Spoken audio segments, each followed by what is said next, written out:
పాడుకుందాం.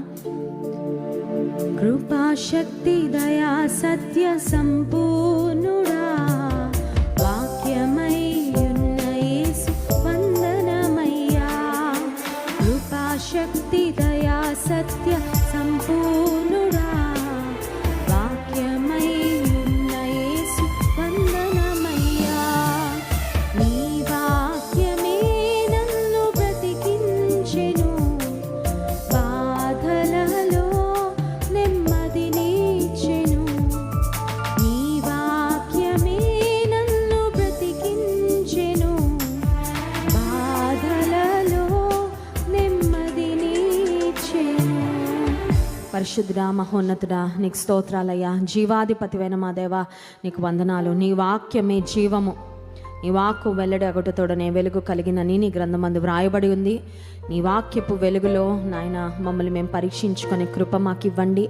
నీ వాక్య సత్యాలను మేము వింటూ ఉండగా మా హృదయాలను, మా మనస్సులను, మా అంతరంగమును ప్రభా మీరే శుద్ధి చేసి నీ కృపలో, నీ చిత్తంలో స్థిరపరచండి. మాట్లాడుతున్నాను మీ సిలువ చాటును మరుగుపరిచి కేవలం మీ నోటి బురగా వాడుకొనమని యేసు నామములో ప్రార్థిస్తున్నాము తండ్రి, ఆమెన్.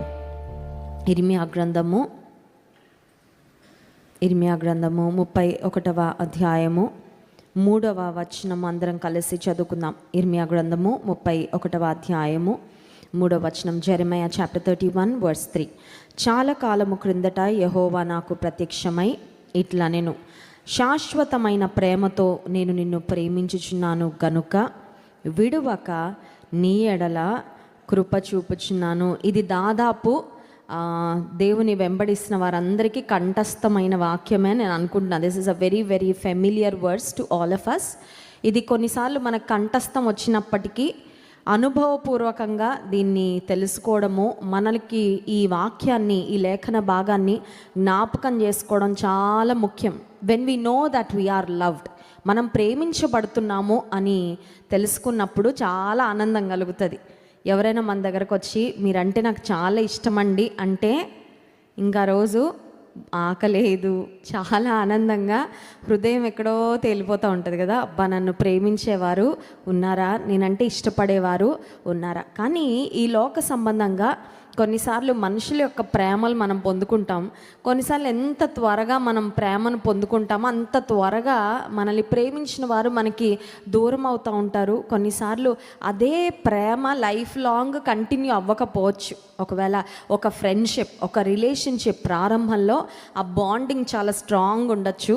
కానీ రాను రాను రోజులు గడిచే కొద్దీ ఏ కారణం చేతైనా కావచ్చు, కొన్నిసార్లు దూరం అంటే ఒక వేరే ఊరికి వాళ్ళు వెళ్ళిపోవడమో, మనము దూర ప్రాంతానికి వెళ్ళిపోవడం, దూరం పెరగడం వలనో, బాధ్యతలు పెరగడం వలనో, కొన్ని సమస్యలు రావడం వలనో, ఏ కారణం చేతైనా మనకి బాగా ప్రేమను అందించే వారి ప్రేమ మనకి దూరం అయినప్పుడు మన హృదయంలో ఒక వెలితి, ఒక లోటు ఖచ్చితంగా ఏర్పడుతుంది. కానీ దేవుని బిడలంగా మనం ఒకటి జ్ఞాపకం పెట్టుకోవాలి. అదేంటంటే శాశ్వతమైన ప్రేమతో మనను ప్రేమించే దేవుడు ఉన్నాడు. ఆయన ఎప్పటికీ మనల్ని శాశ్వతమైన ప్రేమతో ప్రేమిస్తూనే ఉంటాడు. ఒకసారి నమ్మిన వారి స్తోత్రం చెప్దాం. Hallelujah. I have loved you with an everlasting love. శాశ్వతమైన ప్రేమతో మనల్ని ప్రేమిస్తున్న దేవుడు. ఒకవేళ ఈ నూతన సంవత్సరంలో ప్రేమ నాకు దొరకట్లేదు, నేను కోరుకున్నంత ప్రేమ నాకు అందడం లేదు అని ఒకవేళ స్ట్రగుల్ అవుతున్నట్లయితే, let me tell you, God's everlasting love is available for you. దేవుని యొక్క శాశ్వతమైన ప్రేమ నీకు అందుబాటులో ఉంది. ఆ ప్రేమను నువ్వు పొందుకుంటే, అనుభవపూర్వకంగా నువ్వు ఎక్స్పీరియన్స్ చేయగలిగితే నీ జీవితము నిజంగా ఆశీర్వాదకరంగా ఉంటుంది. ఇప్పుడు దేవుడు మనల్ని ప్రేమిస్తున్నాడని ఆయన కేవలం మాటలతో చెప్పి మాటలకి ఆయన ప్రేమను పరిమితం చేసిన దేవుడు ఎప్పుడు కూడా కాదు. యేసయ్య ఈ లోకానికి రావడానికి గల కారణమే he came down to show his love to man kind. మానవాళి పట్ల ఆయనకున్న ప్రేమను వ్యక్తపరచాలని, చూపించాలని, మన పక్షంగా మనకు బదులుగా సిలువలో మరణించాలని యేసయ్య వచ్చారు. ఇప్పుడు యేసుక్రీస్తు ప్రభువారు దేవాతి దేవుడు మన పట్ల ఆయన ప్రేమను వెల్లడి చేసే ఒక ప్రత్యేకమైన విధానాన్ని ఈరోజు మనం జ్ఞాపకం చేసుకుందాం. ఇదే ఇర్మియా గ్రంథము 31వ అధ్యాయంలో అందరం కలిసి 34వ వచనం చదువుకుందాం. ఇర్మియా గ్రంథం 31వ అధ్యాయము 34వ వచనం. నేను వారికి దేవుడనై యుందును, వారు నాకు జనులగుదురు. వారు మరి ఎన్నడూనూ యెహోవాను గూర్చి బోధనొందుదము అని తమ పొరుగు వారికి కానీ తమ సహోదరులకు కానీ ఉపదేశము చేయరు. నేను వారి దోషములను క్షమించి వారి పాపములను ఇక ఎన్నడూనూ జ్ఞాపకము చేసుకొనను. ఒక్కసారి స్తోత్రం చెప్దాం. హల్లెలూయా. ఇది దేవాది దేవుడు పలుకుతున్న మాట. రక్షణ పొందిన, తన రక్తం చేత కడగబడిన ఆయన బిడ్డలకు దేవుడిస్తున్న ఒక శ్రేష్టమైన మాట, ఒక శ్రేష్టమైన వాగ్దానం. ఏంటదంటే, I have forgiven them and I will remember their sins no more. నేను వారిని క్షమించాను, దోషములు క్షమించాను, వారి పాపములు ఇక ఎన్నడూ. కొన్నిసార్లు మనం చేసిన పాపాల యొక్క మెమరీస్ మనల్ని హాంట్ చేస్తూ ఉంటాయండి. మనం చేసిన పొరపాట్ల యొక్క మెమరీస్ మనల్ని వేధిస్తూ ఉంటాయి. అది కొన్నిసార్లు మనం ఎవరికి చెప్పుకోలేం కూడా. కొన్నిసార్లు వివాహం కాకముందు చేసిన పనులు కొంతమంది వివాహం అయిన తర్వాత కూడా they keep thinking about them. అయ్యో, నేను ఇట్లా ప్రవర్తించాను కదా, ఇంత దౌర్భాగ్యంగా బ్రతికాను కదా అనే జ్ఞాపకాలు గత జీవితంలో. కొన్నిసార్లు ఎదుటి వారు చాలా స్వచ్ఛంగా వాళ్ళని ప్రేమిస్తూ ఉన్నప్పుడు వారి పట్ల వీరి మనసులో మంచి భావాలు లేనప్పుడు ఖచ్చితంగా అపరాధ భావన వస్తుంది. ఏమనంటే, ఎదుటి వారు ఇంత స్వచ్ఛంగా నన్ను ప్రేమిస్తుంటే నేను ఇంత కుటిలంగా ఉన్నానేంటి, నేను ఇంత మోసపూరితంగా ప్రవర్తిస్తున్నానేంటి అనే అపరాధ భావన. అయితే దేవాది దేవుడు ఆయన వద్దకు వచ్చిన వారికి ఆయన ఇచ్చే ఆశీర్వాదం ఏంటంటే, ఆయన కేవలము క్షమించే దేవుడే కాదు. He not just covers our sin but he completely wipes them off. దేవుడు మన పాపములను కప్పేవాడే కాదు, పాపములను సంపూర్ణంగా కప్పడానికి కడగడానికి తేడా ఉందండి. ఫర్ ఎగ్జాంపుల్, ఇంట్లో ఒక చెత్త ఏదైనా పడింది, ఆ చెత్తని మట్టి వేసో లేకపోతే ఇంకేదో కార్పెట్ వేసో లేదంటే ఒక చాప వేసో ఒక షీట్ వేసో కప్పామనుకోండి, కనపడదు కానీ ఉంటుందా ఉండదా?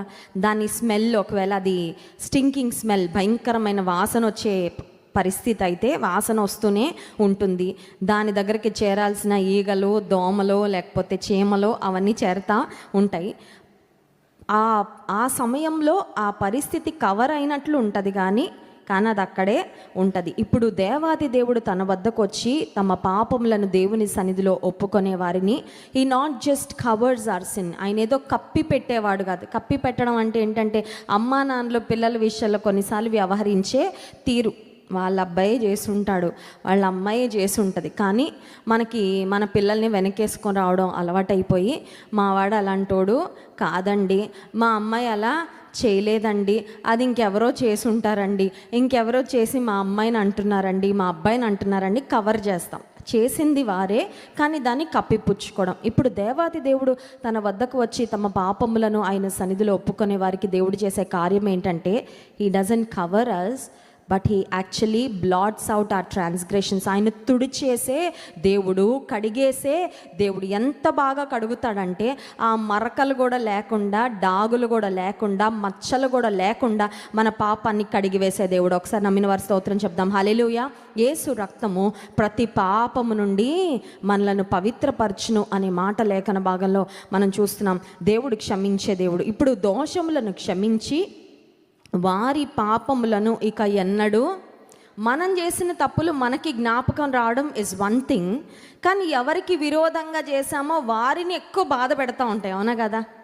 ఇప్పుడు మోసం చేసిన వ్యక్తికి అయ్యో నేను మోసగించానే అని అపరాధ భావన అతనిలో ఉంటుంది, కానీ ఎవరిని మోసం చేశారో వారిని అది ఎక్కువగా బాధిస్తుంది. ఎందుకంటే దాని యొక్క ఎఫెక్ట్, దాని యొక్క పరిణామము, దాని యొక్క పరిస్థితులు, దుష్పరిణామాలన్నీ వాళ్ళు ఎదుర్కొంటూ ఉంటారు. కాబట్టి ప్రతిదినం ఉదయం లేవగానే జ్ఞాపకం వస్తుంది, పలానా వారు మమ్మల్ని ఇలాగా చేశారు, పలానా వారు మమ్మల్ని ఇలాగా అన్నారు, పలానా వారు మమ్మల్ని ఈ విధంగా నష్టపరిచారు. కానీ దేవాది దేవుడు ఎంత గొప్పవాడంటే ఈ లోకంలో మనం చేసే ప్రతి పాపము మొదట ఆయనకు విరోధంగా మనం చేసే తప్పిదం. చాలాసార్లు మనం అనుకుంటాం, నేను నా భర్తకు విరోధంగా చేసే తప్పు, నా భార్యకు విరోధంగా చేసే తప్పు, నా పొరుగు వారికి విరోధంగా చేసే తప్పు, కొన్నిసార్లు బిడ్డలకు విరోధంగా చేసే తప్పు, అది వారికి మాకు మధ్యలో అని. కానీ మనం జ్ఞాపకం పెట్టుకోవాలి, మనం చేసే ప్రతి తప్పిదము first we are sinning against God.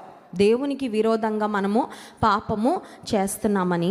So మనం చేసే పాపాలు ముందు ఎవరిని ఎక్కువ బాధిస్తాయంటే ఆ పాపాల కొరకు వెలను చెల్లించిన యేసయ్య. కానీ దేవాది దేవుడు మనకిస్తున్న వాగ్దానం ఏంటంటే, ఈ నూతన సంవత్సరంలో మీరు కనుక మీ పాపాలు నా సన్నిధిలో ఒప్పుకుంటే మీ దోషాలు నేను క్షమించి వారి పాపములు ఇక ఎన్నడూ, ఇంకా నేను ఎప్పుడు జ్ఞాపకం కూడా, దేవుడు జ్ఞాపకం చేసుకోడు, మనం కూడా మళ్ళీ జ్ఞాపకం చేసుకోవడం ఆయనకి ఇష్టము లేదు. జకర్యా గ్రంథము 3వ అధ్యాయంలో జకర్యా అనే మరి దైవజనునికి ప్రవక్తకు కలిగిన ఒక దర్శనాన్ని అక్కడ స్పష్టంగా మనం చూస్తున్నాం. చూడండి, జకర్యా గ్రంథము 3వ అధ్యాయము 1వ వచనం నుండి. మరియు యెహోవా దూత ఎదుట ప్రధాన యాజకుడైన యెహోషువ నిలవబడుటయు, సాతాను ఫిర్యాది అయి అతని కుడిపార్శ్వమున నిలవబడుటయు అతడు నాకు కనుపరచెను.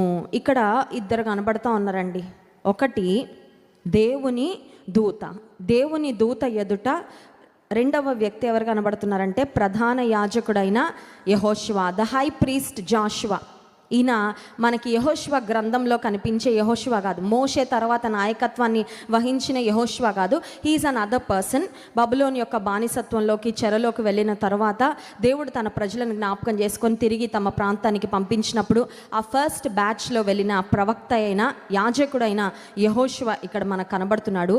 ఇప్పుడు యెహోషువ అనే యాజకుడు దూత ఎదుట నిలబడితే అక్కడ థర్డ్ పర్సన్ కూడా ఒకరు ఉన్నారు. ఎవరు వారంటే సాతాను ఫిర్యాది అయి అతని కుడిపార్శ్వమున నిలవబడుటయు అతడు నాకు కనపరచను. దేర్ వాస్ ద డెవిల్, అపవాది ఉన్నాడు.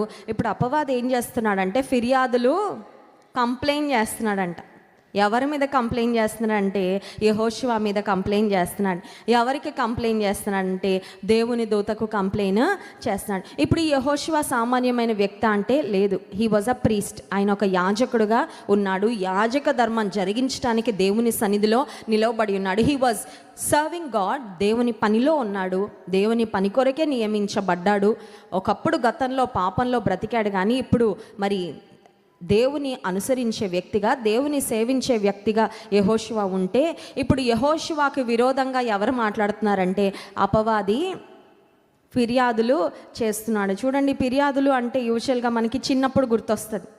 అన్న అక్క మీద, ఇంట్లో తమ్ముడు అక్క మీద, లేకపోతే అక్క చెల్లి మీద, అమ్మ నాన్న ఇంటికి రాగానే పెద్ద లిస్టు చెప్పేస్తా అంటారు కదా. ఏదైనా తప్పు చేస్తే, అల్లరి పని చేస్తే, ఏదైనా పగలు కొడితే, ఎక్కడైనా వెళ్ళకూడదు అన్న ప్రాంతానికి వెళ్తే పిల్లలు ఒకరి మీద ఒకరు ఏం చేస్తూ ఉంటారంటే పేరెంట్స్ దగ్గరికి వెళ్ళి ఫిర్యాదులు చెప్పుకుంటూ ఉంటారు, కంప్లైంట్స్ చెప్తూ ఉంటారు. దాని ద్వారా పడవలసిన దెబ్బలు, ఇవ్వబడవలసిన పనిష్మెంట్ వారికి వస్తూ ఉంటుంది. ఇప్పుడు మన మీద దేవునికి ఫిర్యాదులు చెప్పే ఒకడు ఉన్నాడు. ఎవడు వాడు? అపవాది. అపవాది యొక్క పనులలో వాడికి చాలా పనులు ఉన్నాయి. ఆ పనులలో ఒక పని ఏంటంటే he is the accuser of the brethren. ఆయన మనల మీద ఫిర్యాదులు చేసేవాడు. దేవునికి మనలో ఉన్న మన తప్పిదాలు అవన్నీ జ్ఞాపకం చేసి వీళ్ళు అన్డిజర్వింగ్, వీళ్ళు అన్ఫిట్, వీళ్ళు ఎందుకు పని చెయ్యరు, మనలో మరి అపరాధ భావన వచ్చి దేవునికి దూరంగా వెళ్ళిపోయి దేవుని సన్నిధికి మనల్ని దూరం చేయాలనేది అపవాది యొక్క ఆలోచన. ఇప్పుడు ఇది చూస్తూ ఉండగా ఏం జరిగిందో చూడండి. 2వ వచనం, సాతాను యెహోవా నిన్ను గద్దించును, యెరూషలేమును కోరుకొని యెహోవా నిన్ను గద్దించును, ఇతడు అగ్నిలో నుండి తీసిన కొరివి వలెనే ఉన్నాడు కదా అని యెహోవా దూత సాతానుతో అనెను. యెహోషువ మలిన వస్త్రములు ధరించిన వాడై దూత సముఖములో నిలువబడి ఉండగా, యెహోషువ తన యొక్క పాపాన్ని బట్టి, తన స్థితిని బట్టి, he was wearing filthy garments, మలిన వస్త్రాలు. మురికి బట్టలతో ఉన్నవారు ఎలా ఉంటారండి? వారు చూడదగ్గ పరిస్థితుల్లో ఉండరు.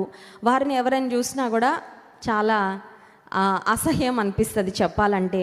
మురికి వస్త్రాలతో మలిన వస్త్రాలతో ఉన్న వారిని ఎవరైనా తీసుకొచ్చి గౌరవించి సన్మానించి మన ఇంట్లో చైర్లోనో సోఫాలోనో కూర్చోబెట్టడానికి ముందు మీరు బట్టలు మార్చుకొనండి, ముందు కొంచెం స్నానం చేసి రండి, ఆ తర్వాత చక్కగా మీరు భోజనం చేద్దురు లేదంటే కూర్చుందరని మలిన వస్త్రాలతో మురికి వస్త్రాలతో ఉన్నవారు, ఒక మాటలో చెప్పాలంటే అవమానకరమైన పరిస్థితుల్లో ఉన్నవారు. ఇప్పుడు యాజకుడైన యెహోషువ మలిన వస్త్రాలతో ఉండగా అతని స్థితి అతను చూసుకోవడానికి బాలేదు, అపవాది ఫిర్యాదులు చేయడానికి కూడా ఆస్కారంగా మారిపోయింది. ఇప్పుడు దేవుడు ఆయన పక్షంగా చేసిన కార్యం ఏంటంటే 4వ వచనం చూడండి. దూత దగ్గర నిలిచిన వారిని పిలిచి ఇతని మైలు బట్టలు తీసివేయడని ఆజ్ఞాపించి, నేను నీ దోషమును పరిహరించి ప్రశస్తమైన వస్త్రములతో నిన్ను అలంకరించుచున్నానని సెలవిచ్చాను. ఒకసారి స్తోత్రం చెప్దాం. హల్లెలూయా.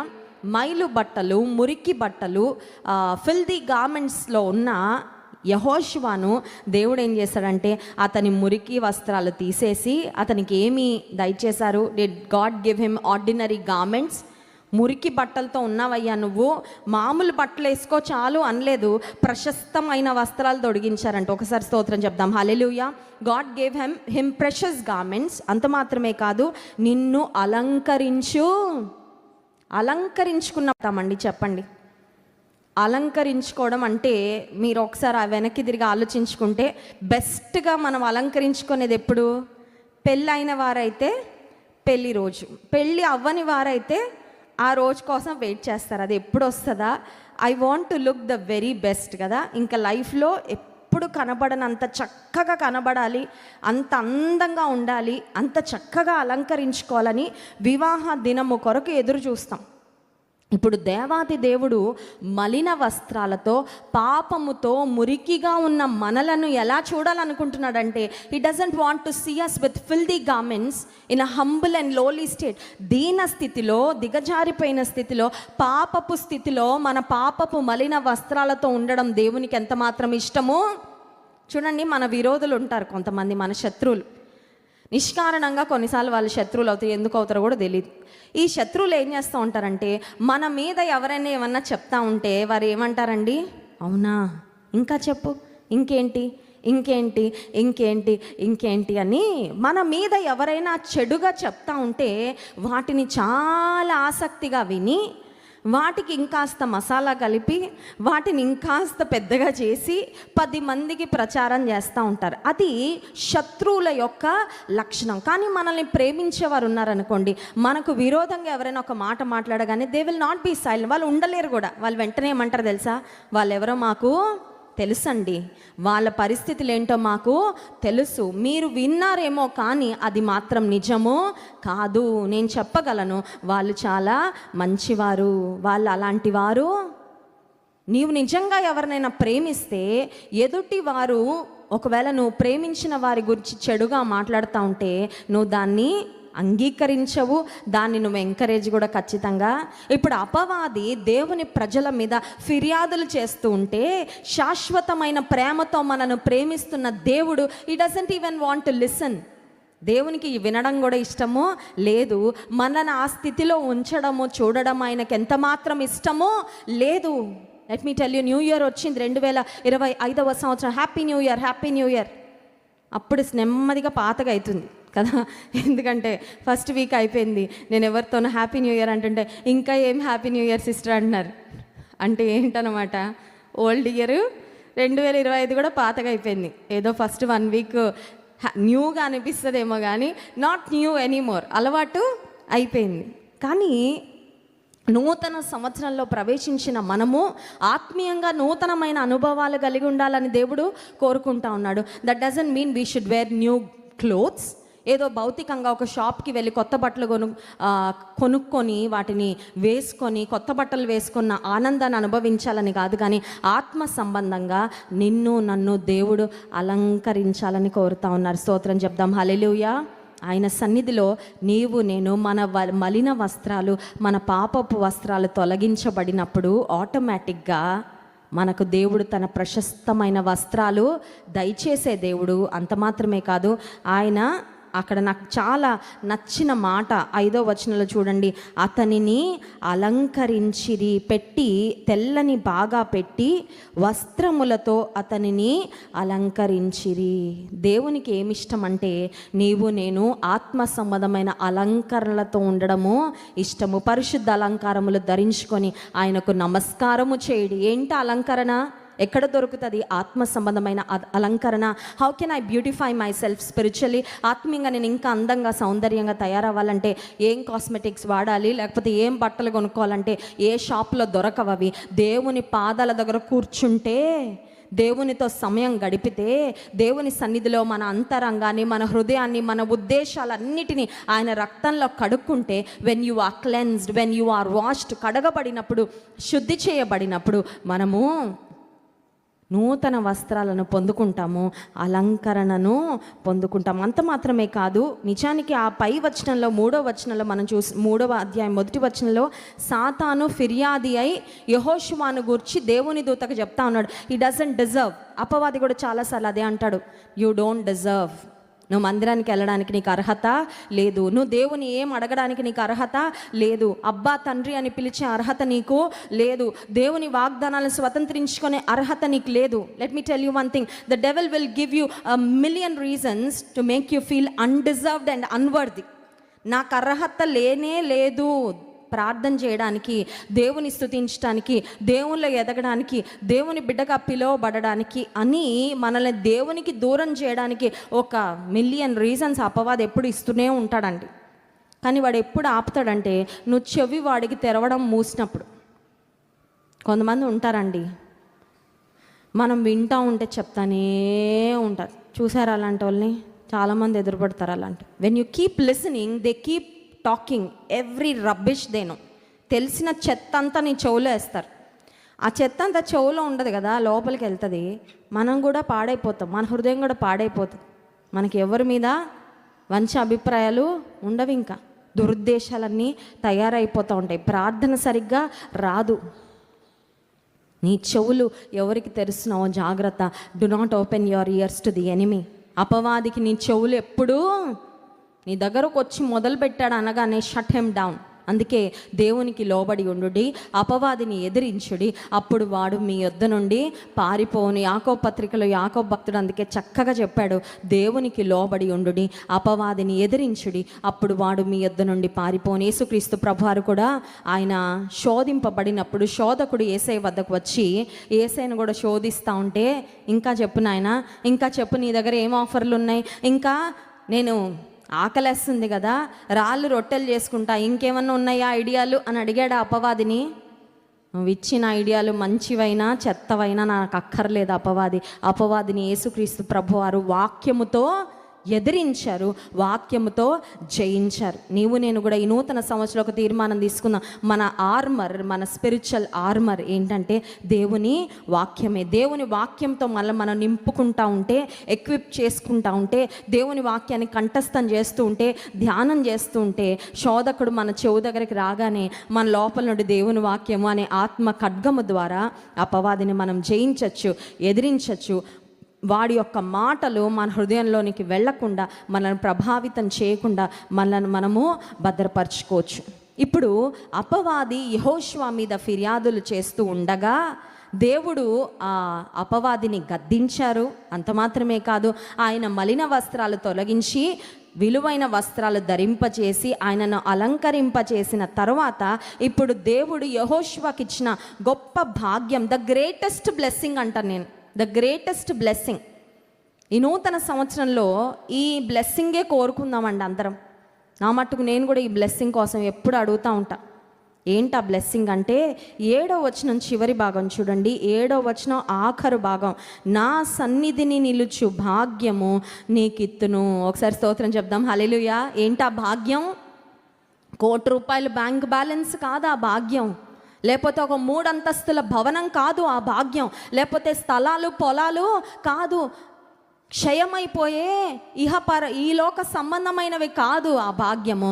నా సన్నిధిలో నిలిచే భాగ్యము నేను నీకు ఈ నూతన సంవత్సరం అడుగుదాం, ప్రభువా నీ సన్నిధిలో నిలిచే భాగ్యము నాకు ఇవ్వు. Help me to always be in your presence. అంటే మందిరంలోనే ఉండాలని కాదండి.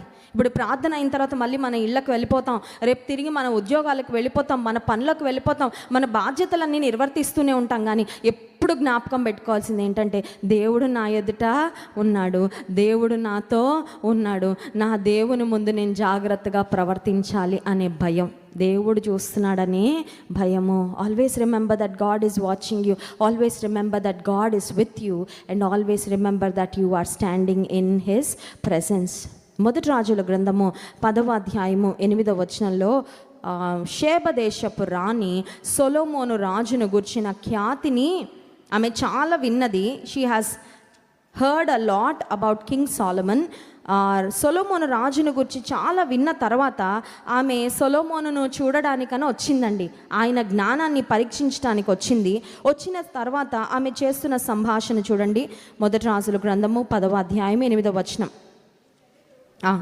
నీ జనులు భాగ్యవంతులు, నీ ముందర ఎల్లప్పుడూ నిలిచి నీ జ్ఞానవచనములను వినుచుండు నీ సేవకులు. ఆమె సొలొమోనును చూడాలని, సొలొమోను జ్ఞానాన్ని పరిశీలించాలని వచ్చిన తర్వాత ఆమె అంటుంది, నేను విన్నప్పుడు అబ్బో ఇంత జ్ఞానం అసలు ఒక మనిషికి ఉంటుందా అని, నేను విన్నది కరెక్టా కాదా అని కన్ఫర్మ్ చేసుకుందామని వచ్చాను సొలొమోను. కానీ నేను విన్నది సగం కూడా వినలేదని ఇక్కడికి వచ్చిన తర్వాత అర్థమవుతుంది. నేను అంత జ్ఞానంతో దేవుడు నింపేశాడు. You are exceptionally talented, you are exceptionally wise, నువ్వు చాలా జ్ఞానం కలిగిన వ్యక్తివి. ఇప్పుడు నీ సన్నిధిలో నీ ఎదుట నిలబడి అలా చేతులు కట్టుకొని ఉంటారు కదా, ఎవరు? సొలొమోను గొప్ప రాజు అండి. He was greatly blessed. దావీదును బట్టి దేవుడు సొలొమోనుని ఎంతో ఆశీర్వదించాడు. ఇప్పుడు సొలొమోను ఎదుట చేతులు కట్టుకొని నిలబడి ఆయన మాటలు వినే సేవకులని శేబదేశపు రాణి అంటుంది, నీ పనివారు చాలా భాగ్యవంతులయ్యా. ఎందుకు భాగ్యవంతులంటే, నీ మాటలు జ్ఞానవచనములు వినుచుండు నీ వాళ్ళు నిలబడి ఉండడమే, నీ సన్నిధిలో నీ ఉన్న దగ్గరలో వాళ్ళు ఉండడమే వాళ్ళకి చాలా గొప్ప. ఆఫ్టర్ ఆల్ దేవుడు జ్ఞానం ఇచ్చిన సొలొమోను సన్నిధిలో నిలబడే ఆ పనివారు సేవకులే అంత భాగ్యవంతులైతే, సర్వలోక చక్రవర్తి, సర్వలోక యజమానుడు, సమస్తాన్ని నిర్వహిస్తున్న దేవుడు, సర్వశక్తిమంతుడైన దేవుని సన్నిధిలో నిలుచుండుట, ఆయన సన్నిధిలో ఉండుట ఇంకెంత భాగ్యం. ఈ నూతన సంవత్సరంలో అదే అడుగుదాం మనం, ప్రభువా ఆనాడు యెహోషువతో దేవుడు సెలవిచ్చిన మాట, మలిన వస్త్రాల వల్ల అపవాది యెహోషువను దేవుని సన్నిధికి, దేవుని పరిచర్యకు దూరం చేయాలనుకున్నాడు. But God had a rescue plan. అపవాది మనలను పడగొట్టాలని, చెడగొట్టాలని ప్రయత్నించిన ప్రతిసారి God always has a rescue plan. తెలుసా? మీకు శోధన రాగానే ప్యానిక్ అవ్వద్దు, సమస్య రాగానే కృంగిపోవద్దు, సమస్య రాగానే అయిపోయింది ఫినిష్డ్ అనుకోవద్దు. God has a rescue plan. దేవుడు నిన్ను తప్పించడానికి, నిన్ను విడిపించడానికి ఆయన ఒక ప్రణాళిక ఆల్రెడీ వేసేసాడు. చూడండి, మీరు పెద్ద పెద్ద బిల్డింగ్స్ చూస్తే ఫైర్ ఎగ్జిట్ ఉంటుందండి. వాటికి ఫైర్ ఎగ్జిట్ అంటే ఎందుకంటే, సడన్గా బిల్డింగ్లో మంటలు వస్తే ఆ బిల్డింగ్లో నుంచి ఆయా అంతస్తుల నుండి వాళ్ళు తప్పించుకోరు. ఇప్పుడు బిల్డింగ్లో ఫైర్ రాగానే కొన్నిసార్లు లిఫ్ట్ కూడా ఆగిపోద్ది. ఇప్పుడు ఆ బిల్డింగ్లో వారు ఎలా తప్పించుకోవాలంటే, వారికి ఫైర్ ఎగ్జిట్ అని బిల్డింగ్లో ఖచ్చితంగా సేఫ్టీ మెజర్స్ తీసుకొని వారు కడతారు. అందులో వారు ఫైర్ ఎగ్జిట్ పెడతారనమాట. ఒకవేళ మంటలు వస్తే మీరు ఈ మార్గంలో తప్పించుకుంటే బిల్డింగ్లోంచి మీరు జాగ్రత్తగా ఎగ్జిట్ అయిపోతారు. ఒకవేళ అలాంటి ఫైర్ ఎగ్జిట్స్ లేకపోతే ఆ బిల్డింగ్కి గవర్నమెంట్ వారు పర్మిషన్స్ కూడా, మేము దుబాయ్ వెళ్ళినప్పుడు అక్కడ పెద్ద పెద్ద భవనాలండి, మామూలుగా 2-3 స్టోరీస్ బిల్డింగ్స్ అక్కడ అసలు మనకి చాలా అరుదుగా కనబడతాయి. అన్నీ ఆకాశాన్ని అంటే భవనాలే. ఆ భవనాల పైన నేను చూస్తూ ఉంటే ప్రతి భవనం పైన హెలీప్యాడ్ ఉందండి. ప్రతి భవనం పైన నేను చాలా ఆశ్చర్యపోయాను. It was an interesting observation నేను చూసింది. ఎందుకంటే మనకి హెలీప్యాడ్లు ఉండవు కదా, మన బిల్డింగ్ పైన ఒట్టి టెర్రస్ ఉంటుంది అంతే. ఏంటండి వెస్లీ గారిని అడిగాను, ఏంటి హెలీప్యాడ్స్ ఎందుకంటే, ఒకవేళ సడన్గా ఆ బిల్డింగ్స్లో మంటలు చెలరేగితే ఆ బిల్డింగ్స్లో ఉన్న ప్రజలను రెస్క్యూ చేయడానికి ఆ టీం వారు వచ్చి వాళ్ళని కాపాడడానికి ప్రతి బిల్డింగ్ పైన హెలీప్యాడ్. కొన్నిసార్లు అపవాది మనని ప్యానిక్ చేయాలనుకుంటాడు, అపవాది మనల్ని బంధించేసి ఇంకా అయిపోయింది, ఇంక ఈ సమస్య వచ్చింది కాబట్టి నువ్వు ఖచ్చితంగా ఓడిపోతావు, నీ వల్ల దేవునికి అవమానము వస్తుంది, నువ్వు విఫలం అయిపోతావు, యూ విల్ ఫెయిల్ ష్యూర్లీ అని అపవాది మళ్ళీ బలహీనపరచాలని చూస్తాడు. కానీ but God has a rescue plan. తప్పించడానికి, విడిపించడానికి ఆయన సమర్థుడు. సమస్య రాకముందే, శోధన రాకముందే దానితో పాటు తప్పించుకునే మార్గాన్ని కూడా ఆయన మన కొరకు ఏర్పాటు చేసే దేవుడు. అపవాదైతే, శత్రువైతే యెహోషువను అవమానపరచాలని, హీనపరచాలని, నువ్వు ఈ బట్టలు వేసుకుని ఉన్నావు యెహోషువ, మలిన వస్త్రాలతో నువ్వు ఉన్నావు, ఇంకా దేవుని సేవకి పనికిరావని చెప్దామని ప్రయత్నం చేశాడేమో. కానీ దేవుడు అదే పరిస్థితిని ఎంత అద్భుతంగా మార్చాడంటే ఆయనను అలంకరింప చేయడానికి, టు బ్యూటిఫై హిమ్, ఇంకా దేవుని పనిలో, దేవుని సేవలో ఆయన వినియోగించబడడానికి దేవుడు అదే పరిస్థితిని ఉపయోగించుకున్నాడు. ఈ ఉదయకాల సమయంలో దేవుడు మనకిస్తున్న వాగ్దానం ఏంటంటే, నేను వారి దోషములు క్షమించేదను, వాటిని ఎన్నడూ నేను జ్ఞాపకం చేసుకోను. ఆమేన్. కళ్ళు మూసుకోండి, ప్రార్థన చేసుకుందాం. ఈ ఉదయకాల సమయంలో దేవుడు తన వాక్యం ద్వారా మనతో మాట్లాడారు. నీ పాపములు నీ ఒప్పుకుంటే దేవుని సన్నిధిలో, if you confess your sins, he is faithful and just to forgive us and to cleanse us from all unrighteousness. మన పాపములను మనం ఒప్పుకొనిన ఎడల ఆయన నమ్మదగిన వాడు, నీతిమంతుడు, సమస్త దుర్నీతి నుండి మనలను కడిగి పవిత్రపరిచే దేవుడు. మలిన వస్త్రాలతో నువ్వు ఉన్నావా? ఈ నూతన సంవత్సరం వచ్చింది కానీ నా అంతరంగం అయితే పాతగానే ఉంది, పాత రోత పాపాల్లోనే నా బ్రతుకుంది అని నువ్వు కృంగిపోతున్నావా?